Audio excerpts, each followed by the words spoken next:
Rádio Slovensko, Slovensku. Aj dnešná pomoc bude veľmi adresná, pretože keď viete, že niekomu niečo pomáha, hlavne keď ide o vášho blízkeho, tak sa mu to snažíte zabezpečiť. A presne to isté robí aj Ľudská pre svojho syna Alexa. Alexkovi bola 2,5 roku, vlastne diagnostikovaný detský autizmus. Boli také dni cez leto, kedy išiel do izby, ľaškal si, proste chcel spať, alebo takto.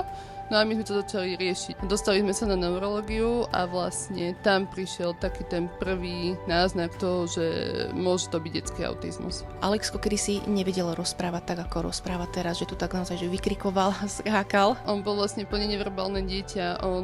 Keď som mu povedala, že Alexko, choď do izby si niečo zobrať, alebo Alexko, podaj mi toto, alebo hento, tak vlastne on mi nerozumel.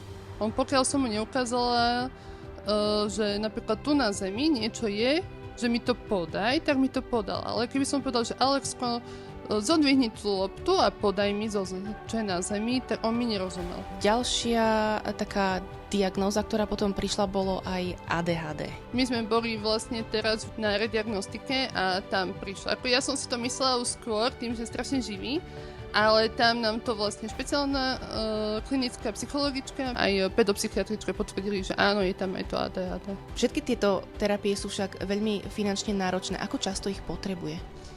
Vlastne u špeciálnej pedagogičky to má jeden deň v týždni, tým, že to má také plné. Ono by to mal mať na svoju diagnózu 4 až 5 krát týždne, ale proste časovo sa to nedá. Tak má každý týždeň a logopédiu má raz do mesiaca.